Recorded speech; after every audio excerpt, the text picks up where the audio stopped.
चलें, तसव्वुर करते हैं साल 2026 का एक ऐसा लम्हा। ये फर्जी है, लेकिन सूरत हाल इतनी नाजुक है कि लगता है सब कुछ दांव पर लगा है। मशरिक़ वुस्ता में दुनिया की 3 बड़ी ताकतें आमने सामने हैं और पूरे खत्ते का मुस्तकबिल एक धागे से लटका हुआ है। तो तारीख है 18 अप्रैल 2026।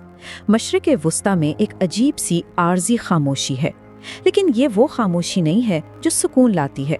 ये तूफान से पहले वाली खामोशी है।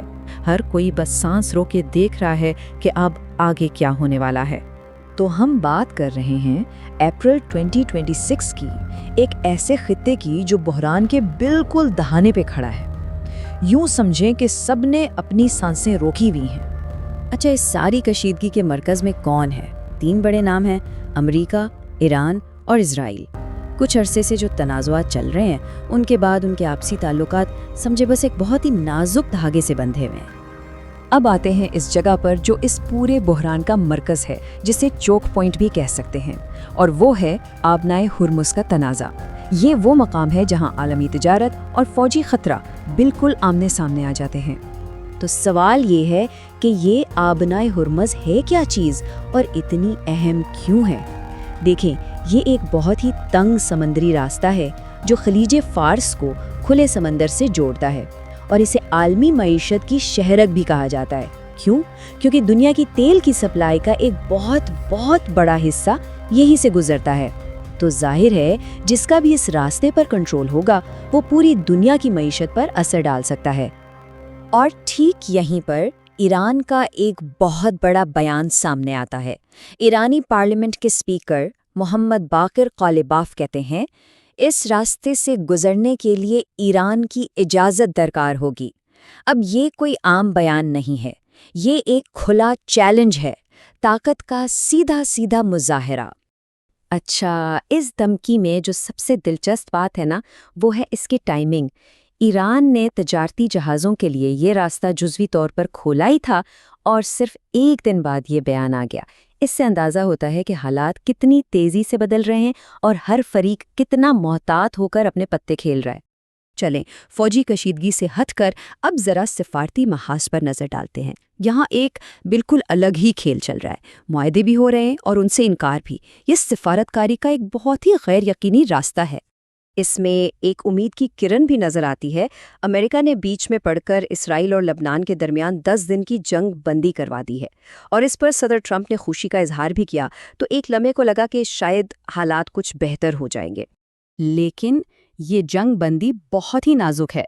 खबरें आ रही हैं कि सरहद पर कभी कभार फायरिंग भी हो रही है और बमबारी के वाकयात भी पेश आ रहे हैं। तो ये एक ऐसा मुआहदा है जो सच पूछें तो किसी भी वक्त टूट सकता है। और फिर आता है जौहरी मुआहदे का मामला।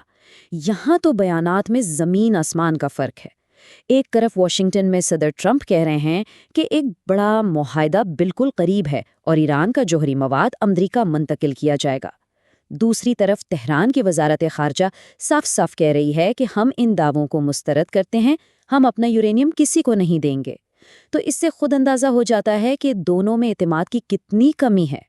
तो इस सब के पीछे अमेरिका की स्ट्रैटेजी क्या है? इसे कहते हैं मैक्सिमम प्रेशर, या ज़्यादा से ज़्यादा दबाव की हिकमत अमली। मकसद सीधा सा है, ईरान पर इतना माशी और फौजी दबाव डालो कि वो अमेरिका की शराइत पर बातचीत के लिए मजबूर हो जाए। और इस हिकमत अमली को अमेरिकी वज़ीर दिफा पेट हिग्स्ट का बयान बिल्कुल वाज़ेह कर देता है। वो कहते हैं कि ईरान पर बहरी नाकाबंदी तब तक रहेगी जब तक तेहरान हतमी मुआहदे पर दस्तखत नहीं करता है, यानी जब तक हमारी बात नहीं मानोगे, दबाव कम नहीं होगा। सीधी सी बात है।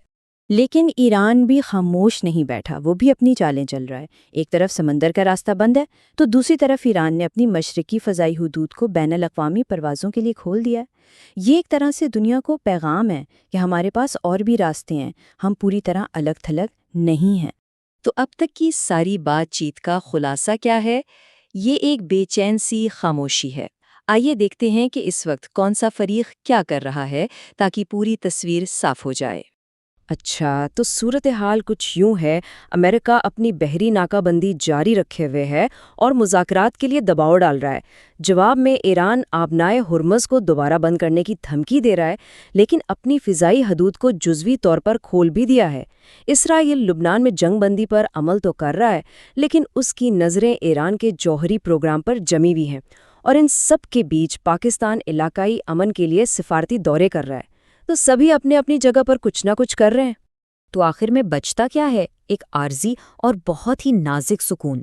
بظاہر تو کوئی جنگ نہیں ہو رہی، لیکن سطح کے نیچے تناؤ اس قدر بڑھ چکا ہے کہ یوں لگتا ہے جیسے کسی بھی وقت ایک چھوٹی سی چنگاری پورے خطے میں آگ لگا سکتی ہے۔